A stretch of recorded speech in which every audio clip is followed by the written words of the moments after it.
আর্য Verma versus বাঙালি বাবা company. আর্য Verma versus বাঙালি বাবা company. আর্য Verma versus বাঙালি বাবা কোম্পানি। দেরি করে আসার জন্য ক্ষমা চাইছি জজ সাহেব।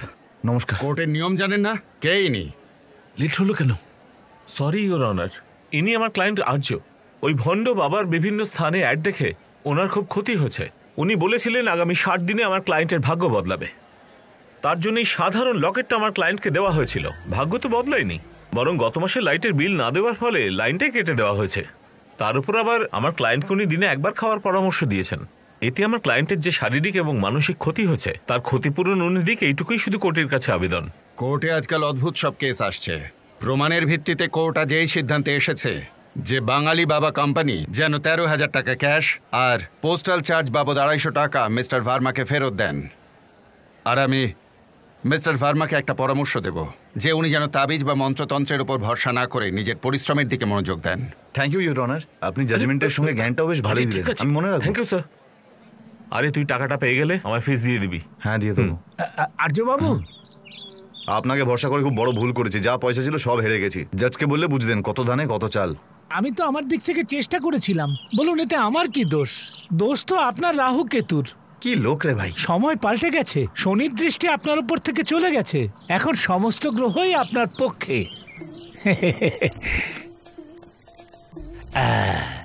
এটা দেখুন, হিমালয়ের সর্বোচ্চ শৃঙ্গ থেকে এই চমৎকারী তাবিজটা আমি আপনার জন্য এনেছি। একবার পড়ুন তো দেখি। খুব ভালো। আপনার মুখে এইরকম তেজ আমি আগে কখনো দেখিনি। এই তাবিজ পড়লে আপনার সমস্ত দুঃখ দূর হয়ে যাবে। 4 বার একই কথা বলেছেন, আদৌ কাজ করবে তো?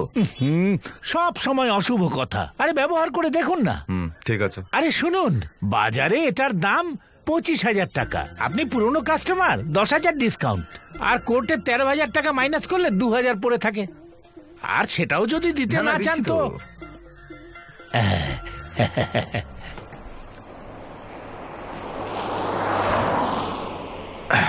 রফিক ভাই, আজ কোথায় যাবে? শ্রীনগর কলোনি থেকে বাদবপুর যেতে হবে। 12টা এটিএমে টাকা দিতে হবে আজকে।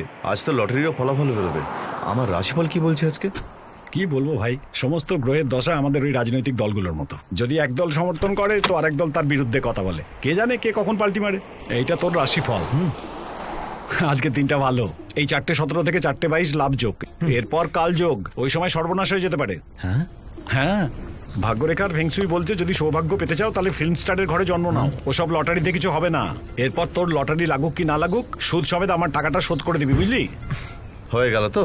আর সারা জীবন এই কটা টাকায় যে জীবনটা পচবে তার বেলায় কি? আরে কমসে কম ভালো তো আছি। তোর মতো পুরো টাকাটা নিয়ে উল্টো পাল্টা কাজ করি না। কিরে, স্কুল গেছিলি? আজ যেতে পারিনি। কেন যাসনি? জেলে গেছিলাম বাবার সাথে দেখা করতে। ও বললো তোমার সাথে থাকলে খারাপ হয়ে যাবো। তোর পকেট মার বাপের থেকে তো আমার চাকরি অনেক ভালো। তুই দেখে নিস, একদিন এই বস্তিটা ভেঙে না আমি বাচ্চাদের জন্য ডিজনি ওয়ার্ল্ড বানিয়ে দেবো। এখন কোথায় যাচ্ছ? Lottery shop. Lottery shop? Arya আবার লটারি কাটতে যাচ্ছে।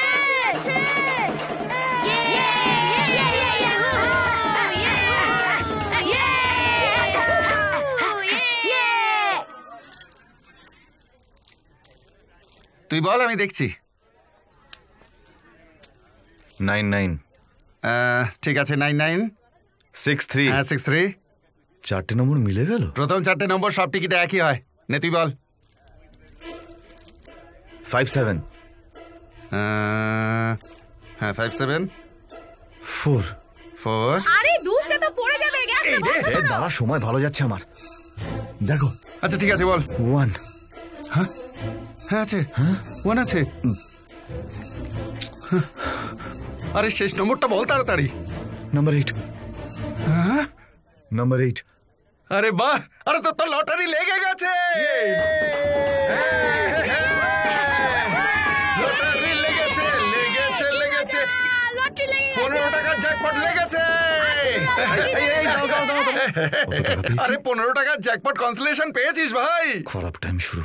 15 টাকা পেয়েছি, এটা না জেনেই আমি নাচছিলাম। তুই নাচছিলি কেন? জীবনে প্রথমবার তোর সাথে কিছু ভালো হলো রে। হ্যাঁ তা ঠিক।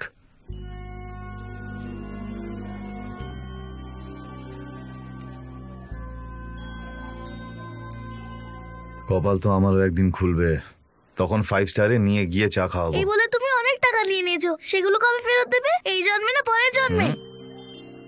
হ্যাঁ দিয়ে দেবো। আর্য দাদা, আমরা 1000 টাকার নোট কখনো দেখিনি।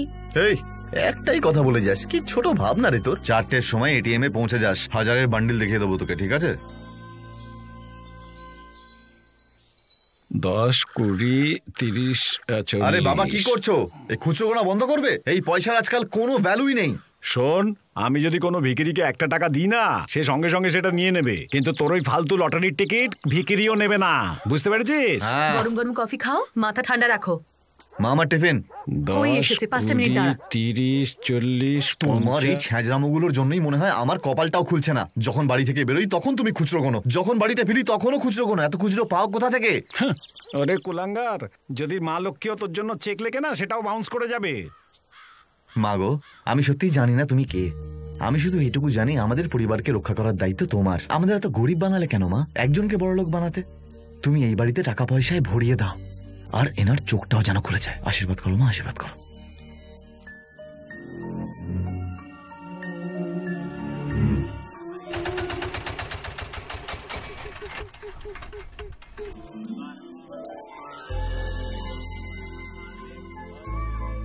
বালু, ব্যাগগুলো একটু বাইরে রাখো তো।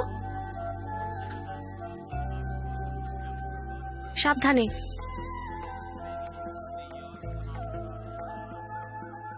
আজ তুমি 1000 প্রদীপ জ্বালাবে?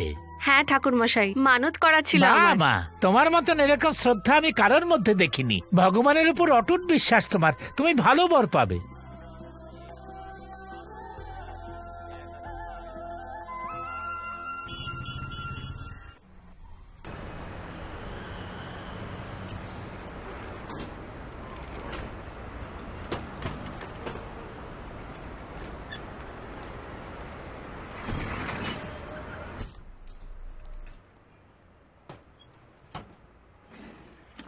ওসব রাশিফল টাশিফল ভুলে যা। যদি তুই সত্যিই কোটিপতি হতে চাস, এটাই ভালো উপায়। গাড়িতে যা বলেছি ভুলে যা।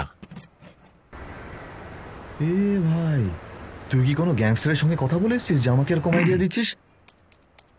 আমার নয় তো আমার কিচ্ছু চাই না, কিন্তু যদি আমার থাকে সেখানে 1 পয়সাও ছাড়বো না আমি। আয় আয়, চলে আয়, চলে আয়। চল চল চল, তাড়াতাড়ি চল। 1000 টাকার নোট দেখাও না। স্যার, এরা আমার বস্তির বাচ্চারা, এরা এত টাকা একসঙ্গে কখনো দেখেনি। যদি আপনি একটু পারমিশন দেন তো আমি তো দেখাতে পারি। Thank you. হ্যাঁ চলে চলে চলে চলে, ঢুক ঢুক ঢুক। একটু ছুঁয়ে দেখতে পারি? স্যার, বাচ্চারা একবার ওটা ছুঁয়ে দেখতে চায়, একবার ছুঁয়ে দিয়ে দেবো এক্ষুনি, promise. Please sir, please. Thank you sir. আরে এগুলো তো সব আসল টাকা। ওখানে যাওয়ার সুযোগ আর জীবনে পাবেন না। ওখানে গেলে তো জীবনটাই চলে যাবে। বলছিলাম, আপনার নাম পায়েল? আমার নাম আর্য। আসলে আমি ফ্রডি ট্রাস্টের চেয়ারম্যান। কিছু মনে করবেন না, এই নামটা তো আগে শুনিনি। বেশি প্রচার হয়নি তাই। কত বছর হয়েছে ট্রাস্টটা? ওই যখন যেমন দরকার করি আর কি। ওকে। আমিও আপনার সঙ্গে পাকিস্তান যেতে চাই। সত্যি বলছেন? আমার ট্রাস্টের দিব্যি। আমার মনে হচ্ছিল পাকিস্তানের কথা শুনে কেউ আমার সঙ্গে আসবে না। অ্যাপ্লিকেশন ফর্মটা নিয়ে যান, পাসপোর্ট আর টাকাটা নিয়ে আমার বাড়ি চলে আসবেন।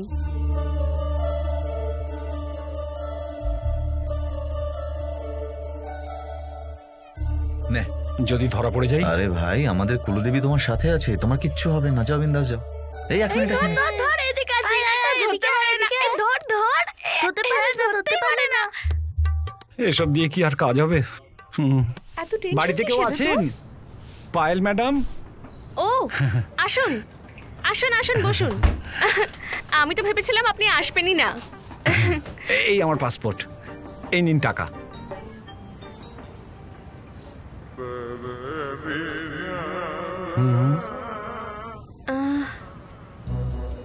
এটা আমার ছোটবেলাকার ছবি। তখন আমি খুব সুন্দর ছিলাম, মেয়েরা আমার পেছনে পেছনে ঘুরতো। সত্যি বলছি, তখন 6 প্যাক ছিল, এখন ফ্যামিলি প্যাক হয়ে গেছে। আগে আপনি তো বেশ ফর্সা ছিলেন। ঈশ্বরের দিব্যি করে বলছি, আমি কখনো ক্রিম লাগাইনি। আপনার মতো মহান ভক্তের সঙ্গে যাত্রা করে আমি তো ধন্য হয়ে যাব। দিল্লি থেকে 28 তারিখে 2টো টিকিট আমি নিজামুদ্দিন এক্সপ্রেসে বুক করছি। আপনি যদি জেনারেল কামরাতেও আমাকে নিয়ে যান তাহলেও আমি ধন্য হয়ে যাব। খালি আপনার ফোনের অপেক্ষায় রইলাম। ভালো থাকবেন। হ্যাঁ মা, আমার ওজনটা আগের থেকে বেড়ে গেছে। আগে তুই একদম ঠিক ছিলিস, হঠাৎ উপোস টুপোস শুরু করে একেবারে রোগা হয়ে গেছিস। একটা অপরিচিত লোকের সাথে অত দূর যাবি কি করে? চিন্তার কিছু নেই, দেবী মা আছে তো আমার সঙ্গে, ওনার যা ইচ্ছা তাই হবে। বাড়তি খাবার নিয়ে যাস, ব্যাটাকে দেখে বেশ পেটুক মনে হলো। এ আবার কে? এ হলো কায়ামাত রাজু, পাকিস্তানের সিকিউরিটি এজেন্সি হেড। আসলে ইন্ডিয়ান, ওখানে বিয়ে করে সেটেল হয়ে গেছে। সাব্বির আঙ্কেলের খুব পরিচিত উনি। উনি তোকে নিতে আসবেন, আর তারপর সব মিটে গেলে উনি তোকে পৌঁছেও দিয়ে যাবেন। আমার সব কথা হয়ে গেছে, ঠিক আছে? কায়ামত রাজু, এ তো হিন্দু মুসলমান ভাই ভাই লাগছে। পাগল হয়ে গেছে নাকি যে পাকিস্তান যাচ্ছে? ওকে বলো এসব পাগলামি ছেড়ে দিয়ে এখানে নিজের কাজ করতে। ওনার যা বলার বলতে দাও, আমি তো যাবই। কিন্তু দাদু, প্রাণের ঝুঁকি নিয়ে সমস্যার সম্মুখীন হয়ে যে হিরেগুলো তুমি লুকিয়েছিলে সেটা আমি আনতে যাচ্ছি। আমাকে আশীর্বাদ করো। তোর এসব জেদ ছাড় বাবা। আমি এইভাবে দাদুর স্বপ্ন ভাঙতে পারবো না। আশীর্বাদ করো। নিজের খেয়াল রাখিস আর তাড়াতাড়ি ফিরিস। আশীর্বাদের সমান তো বলতে পারতে হিরেটা নিয়ে আয়, সেটাও না। আর একবার ভেবে দেখ বাবা।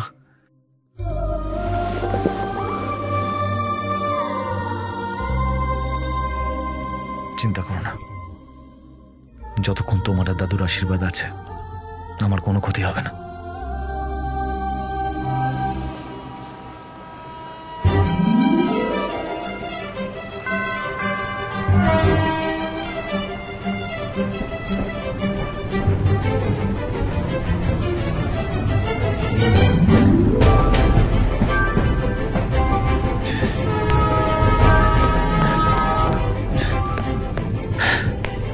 সরি, লেট হয়ে গেল আসতে।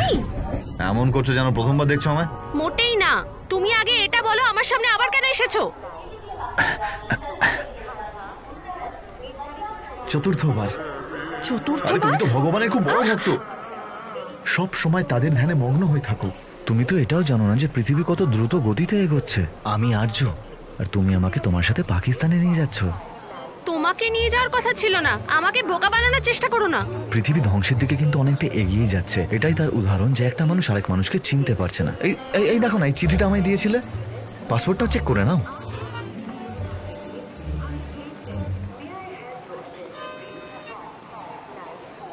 ওই লোকটার ফটোটা দেখেই আমার সন্দেহ হয়েছিল। আমি তোমাকে কিছুতেই নিয়ে যাব না। বারণ করবার তুমি কে? তর্ক করবার আমি বাকে? এই সব তো ঠাকুরের ইচ্ছে।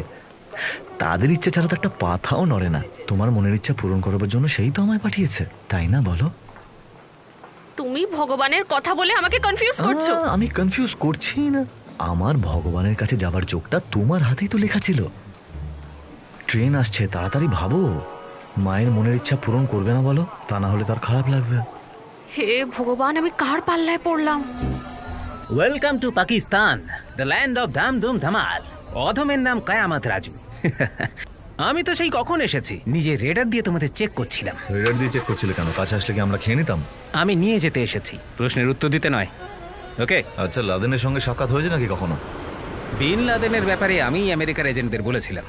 আমি পাকিস্তানের 1 নম্বর সিকিউরিটি গার্ড হয়েছে তো কি হয়েছে? আসলে তো আমি ইন্ডিয়ানই। তো 30 বছর ধরে দাউদ কোথায় আছে সেটাও বলে দিতে পারতে। সেটা তো ইন্ডিয়ার লোকেও জানে না।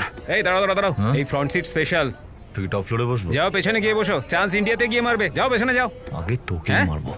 ওহো, তোমার বয়ফ্রেন্ড তো খুব বদমেজাজি দেখছি। কায়ামত ভাই, ও আমার বয়ফ্রেন্ড নয়। লাইন খোলা আছে, ফোন এনগেজ নেই তাহলে? ওহো, এই নাও। কি হয়েছে? সব ইনফরমেশন এখানে লিখে সাইন করে দাও। সাইন না পারলে টিপছাপ। কেন? সুরক্ষা রিজনস। আমি থাকতে কেউ তোমাদের ছুঁতেও পারবে না। তোমাদের সুরক্ষিতভাবে আমি ফেরত নিয়ে আসবো। এমন কি বলছে যে তুমি এত প্রশ্ন করছো? কায়ামত ভাই তোমার মতো মিথ্যেবাদী নয়। চুপচাপ সই করো। ধন্যবাদ। এটা ঈশ্বরের রিস্টব্যান্ড, নিজের কাছেই রাখো। হেল্প হেল্প দুবার বলবে, 3 নম্বর হেল্পে আমি চলে আসবো। আর শত্রুপক্ষ যদি দুবার হেল্প বলার আগে উড়িয়ে দেয় তখন? আপনি এর কথায় কিছু মনে করবেন না, আপনি চলুন প্লিজ। আর তুমি চুপ করো। যদি সেফ থাকতে চাও তাহলে 3টে জিনিস সব সময় মনে রেখো। কি কি?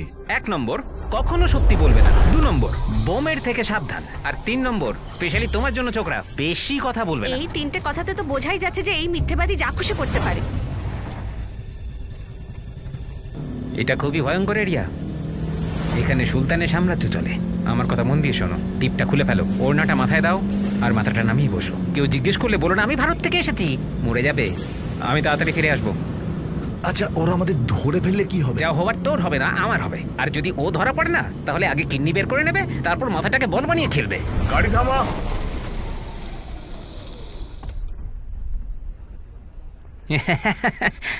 সালাম ভাই, সালাম। কোথায় যাওয়া হচ্ছে?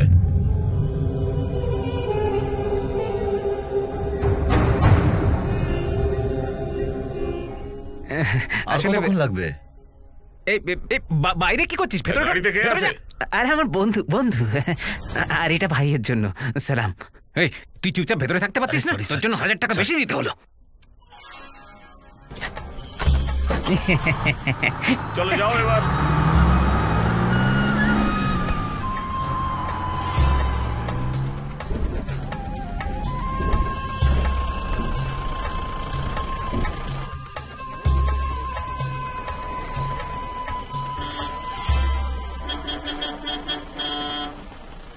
এই যে চাচা, গাড়িটা রাস্তা থেকে সরাও। কালা নাকি? এই যে ঘাটের মোড়া, নিজে মৃত্যুর দিকে 3 পা এগিয়ে আছে আর গাড়ি রাস্তার মাঝখানে পার্ক করা। আমরা যাবো না নাকি? এই এক্সপায়ারি ডেট, গাড়ি সরা, না হলে তোর ভ্যালিডিটি শেষ করে দেবো। আরে একে তো কেউই মানে টানে না, এই আবার আমাদের রক্ষা কি করে করবে বলো তো? তোমার বাবা কি আর কাউকে পায়নি নাকি?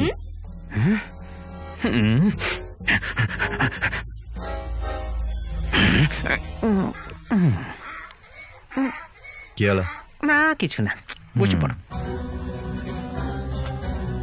এই বুড়ো, তুই এখানকার আগুন হতে পারিস, কিন্তু আমার ভেতরে বারুদ ভরা আছে। গাড়ি সরা, না হলে তোর চামড়া ছাড়িয়ে সিট কভার বানিয়ে দেবো। এই গাধাকে কোনো গাধাও ভয় পাবে না। হাইট অনুযায়ী ডায়লগগুলো একটু বেশি ভারী বলছে না? আলিস ওয়েল, আলিস ওয়েল, আলিস ওয়েল। ও নিজের পাগড়িয়ে জুতো খুলে দিলে সামনের গাধার থেকে হাইটও কমে যাবে। শেষ করে দেবো। আমাকে রাগানো মৃত্যুকে হটলাইনে ভিডিও কল করার সমান। আমি তোকে জিপ দিয়ে পিষে দেবো নাকি AK-97 দিয়ে উড়িয়ে দেবো বল? আজ তো চালানোর প্র্যাকটিসটা হয়েই যাবে। আরে ওই লোকটাকে মেরে ফেলবে নাকি? পিঁপড়েও মারতে পারবে না। দাঁড়াও ভাই, আমার কথা শোনো, আমরা অন্য রাস্তা দিয়ে যাব। তুমি বলছো তাই ছেড়ে দিচ্ছি। তারপর আপনি কি করলেন?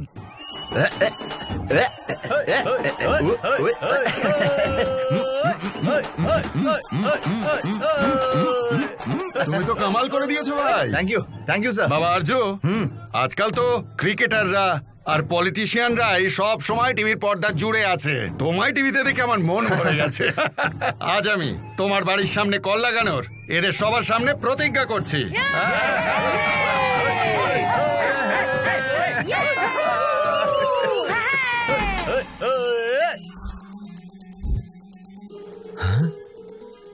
সাহেব, সুপারভাইজার সাহেব, অফিস থেকে সিদ্ধান্ত নেওয়া হয়েছে যে টাকাটা তুমি বাঁচিয়েছো তার 10% তোমাকে উপহার স্বরূপ দেওয়া হবে।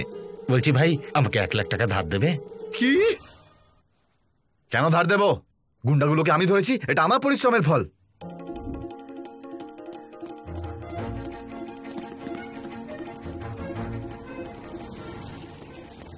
স্যার, আপনি আমাকে এখানে গুড নিউজ দিতে এসেছেন না? আর কিছুক্ষণ অপেক্ষা করো, সব জানতে পেরে যাবে। এই শনি গ্রহ হোয়াটসঅ্যাপ করেছে, তোর সময় খারাপ। স্যার, শুধু আমার প্রমোশন হয়েছে নাকি অ্যামাউন্টে 10% আমার নামে হয়েছে? প্রমোশন না রে গাধা, তোর ডিমোশন হয়েছে। ডাকাতির ঘটনাটা এটিএম এর সিসিটিভি ক্যামেরাতে ধরা পড়েছে। এই দেখ।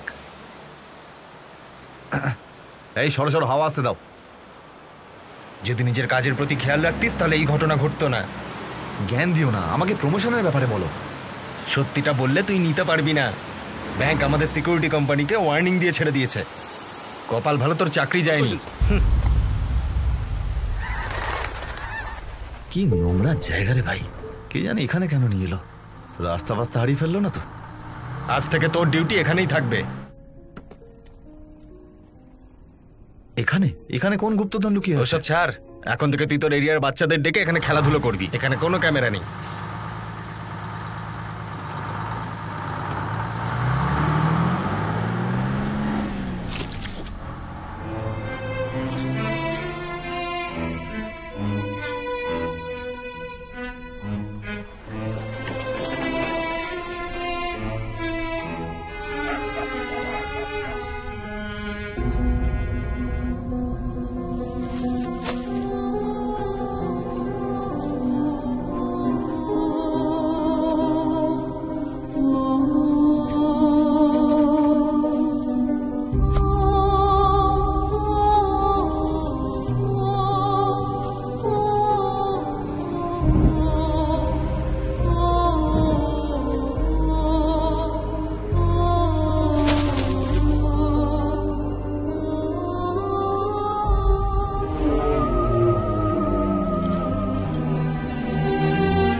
আরে তো ভাগ্যই বদলে গেল, প্রমোশনের সাথে ডাম্পিয়ার্ডের দুর্গন্ধ ফ্রি। কিরে আর্য, পুরস্কারের টাকায় নতুন সেন্ট কিনেছিস? খুব গন্ধ আসছে। আরে হিরো হওয়া চক করে ওই আমার দেখো চুরি করেনি তো।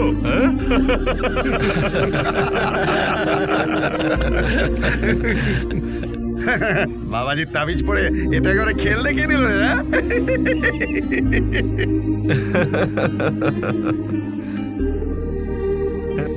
এবার ডাম্পিয়ার্ডে যদি ভুল করে তাহলে শৌচালয়ে বদলি করে দেবে ওকে।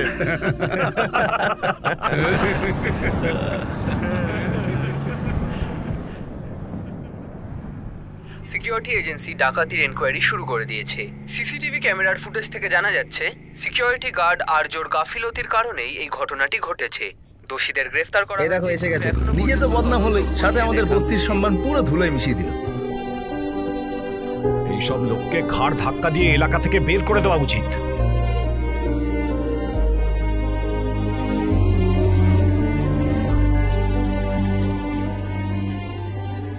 শ্রীনগর কলোনির এটিএম লুটের ঘটনা নতুন মোড় নিয়েছে। আর্য যেভাবে লুটেরাদের ধরেছিল তাকে তার অপরিণামদর্শিতার জন্য সাবধান করা হয়েছে। কি দুর্গন্ধ! নর্দমা পরিষ্কার করছিলি নাকি? এই যা, চান করে নে তাড়াতাড়ি। ঘরে ঢুকতে না ঢুকতেই দুর্গন্ধ ছড়াচ্ছে। এখন পরের মুখ্য সংবাদগুলি আছে।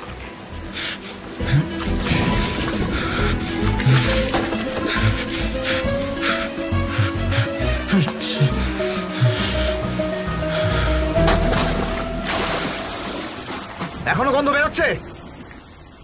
যদি বেরোয় তাহলে কষাই গেলে আমার চামড়া কাটিয়ে নিচ্ছে। তুমি এক মুহূর্তের জন্য গন্ধটা সহ্য করতে পারছো না, আর আমাকে রোজ রোজ এই গন্ধের মধ্যে দাঁড়িয়ে থাকতে হবে। তুমি আমার পড়াশোনা বন্ধ করিয়ে দেবে। একটা টাকাও ঠেকাউটি কাজ করার জন্য কথা বলছো। বাবা হয়ে একবারও নিজের ছেলেকে জিজ্ঞেস করেছো যে তার কি চাই? জন্ম দিয়ে বস্তির গলিতে ছেড়ে দিয়েছে শুধু। কি জানে কোন জন্মের পাপ ভোগ করছি যে তোমার মতো পাপ পেয়েছি একটা। আরে তুই নিজের কর্মের ফল ভোগ করছিস। যদি বাচ্চাগুলোকে নিয়ে এটিএম এ না ঢুকতিস তাহলে এই দিনটা দেখতে হতো না। বাইরে থেকে বেশি বৃষ্টি তো এখানে হচ্ছে।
पुष्य कलावते डायमंड्स।